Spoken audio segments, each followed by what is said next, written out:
Hey guys, it's Christoph and welcome back to another ProGuides patch rundown. This video will cover every change that was made in patch 8.23 so you can be more successful in your preseason climb.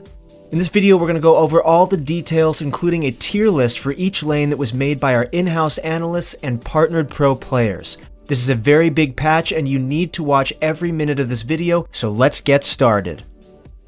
Aatrox has been doing well in the top lane and is receiving minor changes this patch. His ultimate, World Ender, is getting a slight duration nerf followed by a buff to his Bloodwell passive.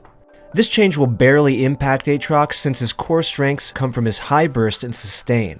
Aatrox will still have a strong stance in the meta and will remain in our top lane A tier this patch.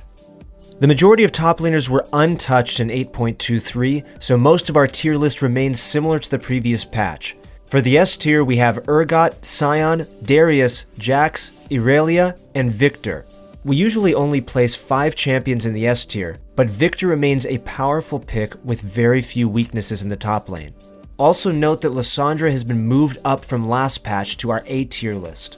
We'll go into depth about the changes made to her kit later in this video, so stay tuned. In the meantime, top laners can continue to play their comfort picks in solo queue and enjoy the preseason meta. As always, our A tiers are great choices to add to your champion pool, but please do yourself a favor and pay extra close attention to our S tiers. These 6 champions are far ahead of the competition and will give you the edge you need to have a strong start to the preseason. Taliyah has been a powerhouse pick in the jungle for a while and is a favorite among many pro players. Her ability to clear camps in a relatively short amount of time has been one of her core strengths and is getting toned down this patch. Taliyah is receiving a few changes to her primary source of damage, Threaded Volley. Threaded Volley's multi-hit passive is getting nerfed and will result in Taliyah having a much slower clear speed. She is, however, receiving a compensation buff to the mana cost and early cooldown of this ability. Lastly, Taliyah's worked ground duration has been lowered by 75 seconds but is no longer affected by cooldown reduction. The changes to her kit might result in Taliyah returning to the mid lane, but for now we've moved her down into the A tier for junglers for patch 8.23. This season, jungle has been such an impactful role and will remain that way for the rest of the preseason. Our S tier junglers introduce a new champion to the lineup, Camille. Camille has always been a great jungler due to her aggressive playstyle and early game pressure. She's managed to hookshot her way to the top of our list due to her increasing popularity and win rate among high elo players. Udyr has also been moved up from the previous patch to our A tier list. The celerity rework helps Udyr out a lot, and we'll go into more detail about these changes later. Lastly, Taliyah has been brought down to our A tier due to the nerfs on her jungle clear speed. Prioritize learning the S tier champions, but do keep in mind that the A and B tier junglers can also be played to great success in the preseason. Lissandra is one of the safest and most stable picks in the mid lane this patch. She's getting a complete rework on her passive and will be receiving a lot of minor changes to other parts of her kit. Lissandra's new passive is Iceborne Subjugation. Whenever an enemy champion dies near Lissandra, they will become a frozen thrall. Frozen Thralls seek out enemy champions, slowing their movement speed whenever nearby. After a few seconds, they shatter from the intense cold, dealing magic damage in an area. To make sure that Lissandra doesn't do too much damage, most of her abilities will be toned down. Her W, Ring of Frost, and her ultimate Frozen Tomb are receiving nerfs to their scaling and base damage. However, her Q, Ice Shard, and Ring of Frost will have their mana cost lowered to compensate for the removal of her old passive. Overall, Lissandra will be an even stronger pick this patch and will be moved up to our S tier mid laners. The mid lane tier list welcomes several new champions to each tier this patch. Starting from the top, we have LeBlanc, Ahri, Kassadin, Irelia, Lissandra, and Aurelion Sol. Lissandra and Aurelion Sol have made their way to the S tier due to several major changes in their kit. Lissandra's getting a passive rework, which allows her to become one of the strongest and most stable mid laners in the meta.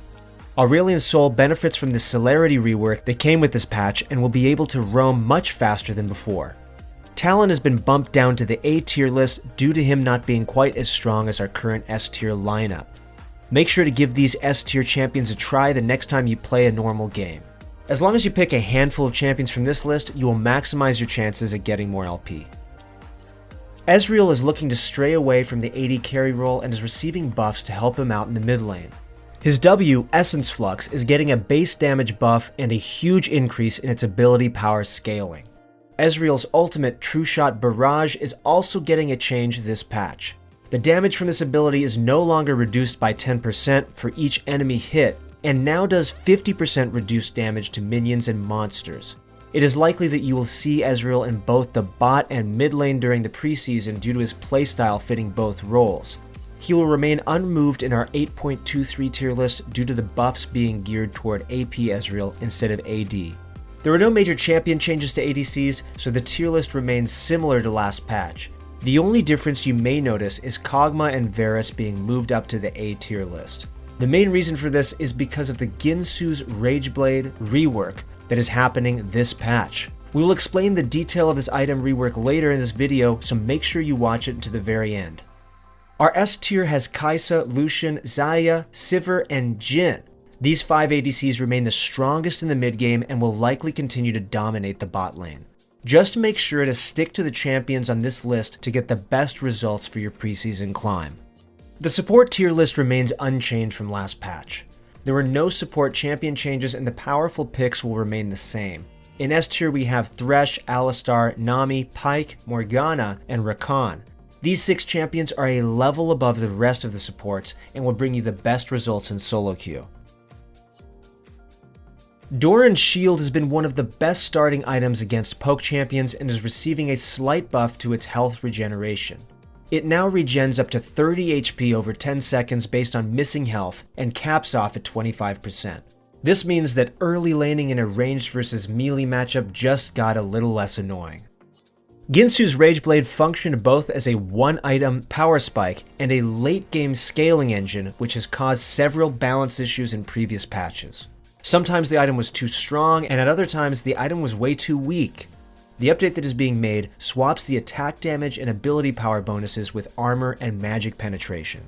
Keep in mind that the penetration does not synergize very well with the true damage from Infinity Edge, ultimately making Rageblade a less desirable item. This item will still work very well with champions like Kog'Maw, Varus, and Kayle, but will be less valuable to ones that need the extra AD and AP, like Kai'Sa. It is, however, receiving a cost reduction to compensate for these changes. Jungle items now have their Monster Hunter gold penalty removed. Other preseason changes have increased the risk and trade-off for gold funneling, which has caused this passive to not be needed. Owning any jungle item no longer reduces gold granted by lane minions if you have the highest minion kill score on your team. So junglers, say hello to taxing early minion waves again. Targon's Brace and Remnant of the Aspect are receiving slight buffs to their minion execution damage. These buffs are primarily due to the minion health increases that we will see during this patch. You better not miss those cannons. Vision is getting hit again this patch in order to increase the tempo of the game. Control wards are now capped at 2 in your inventory, and trinkets scale with an average level of all champions in the game instead of the owner's level. Warding Totem also has its duration decreased in the late game. With a ton of other preseason changes that make the games end faster, Riot has decided to pull back a bit on Vision. This is mainly to prevent long and drawn-out games. The most impactful change this patch is the turret adjustments made to make the laning phase last longer. In order to make sure that your tower won't fall over at 5 minutes, turret plating has been added to the game. Your outer towers start the game with 5 temporary plates, and each plate is broken per 1000 damage dealt to the structure. Keep in mind that every time the enemy breaks a plate, they will be rewarded with 160 gold. This allows lane bullies to get more turret gold than before, but also means that late scaling champions have a more reliable window of safety to farm under their tower. Turret plating also grants 40 armor and magic resist at the start of the game and increases both stats by 30 for each broken plate. In addition to the bonus stats, for 20 seconds after a plate is destroyed, the tower gains an additional 25 armor and magic resist for each nearby enemy champion past the first. Multiple instances of this passive can stack together if multiple plates are destroyed within a 20-second window. All turret platings fall off automatically at 14 minutes, causing outer turrets to lose all armor and magic resistances. On top of all the turret plating additions, towers are getting their base stats adjusted for this patch as well. Outer turrets are receiving extra health and deal more damage per minute. Their base armor and magic resist are reduced to 0, but keep in mind that they gain a huge number of defensive stats through their plates. Inner and Nexus turrets now give less global gold, but do much more damage than before.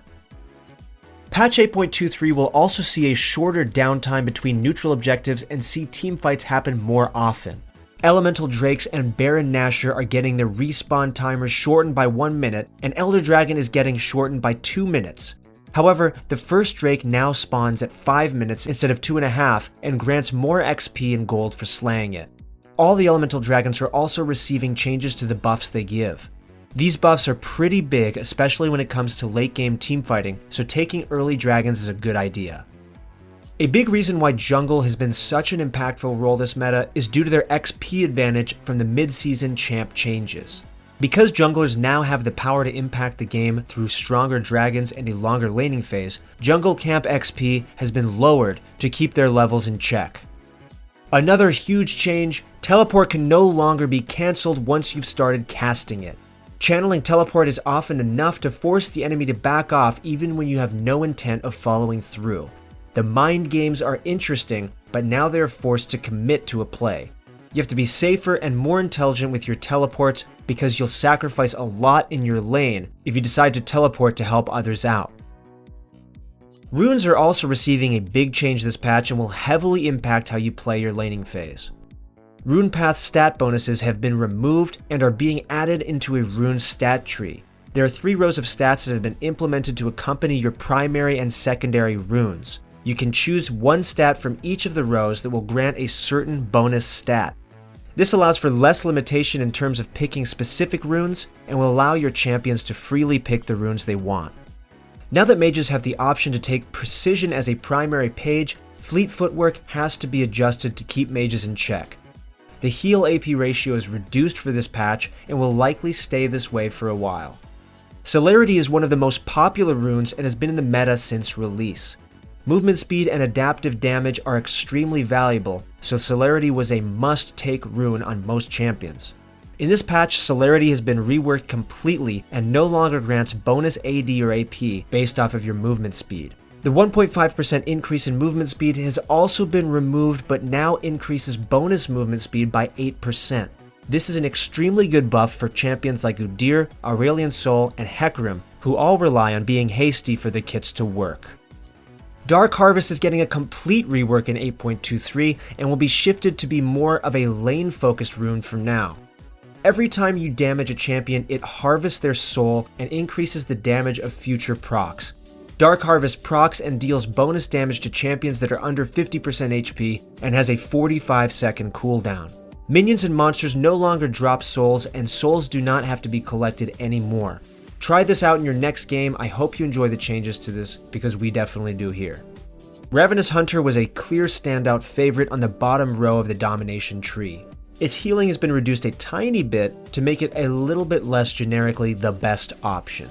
It's a very small nerf and won't impact users who rely on Ravenous Hunter too much.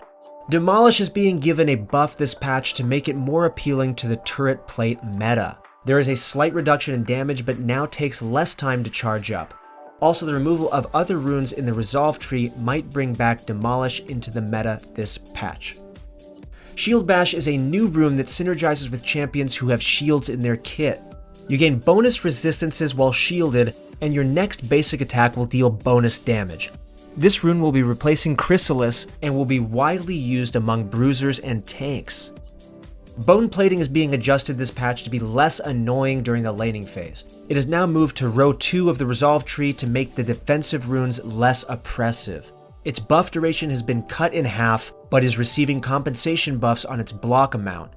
Overall, this is a nerf to the rune, but you'll still see it being played in this preseason. Overgrowth is getting a small rework in patch 8.23. Instead of receiving a 0.2% of max HP per 8 nearby minion deaths, it now grants a flat plus 3 HP per 8 minions. At 120 minions and monster deaths, it also grants an additional 2.5% max HP. This is an overall buff to Overgrowth and has allowed the rune to be more impactful during the early to mid game. Kleptomancy is being changed in order to broaden its user base past Ezreal and Gangplank. After using an ability, your next 2 basic attacks grant 5 gold and can potentially give you an item. Wards will no longer drop after 20 minutes, and the item drop rates are decreased to account for the additional proc per spell cast. That's it for our patch 8.23 rundown. This was a very big patch, so try to rewatch the video to really take in all the information we've given you. Make sure to apply what you've learned in your next games and stay one step ahead of the competition. If you have any questions, leave a comment down below. We'll try and answer it for you, and make sure to subscribe to get notified for our next analysis video. Thanks again for watching, and we'll see you on the Rift.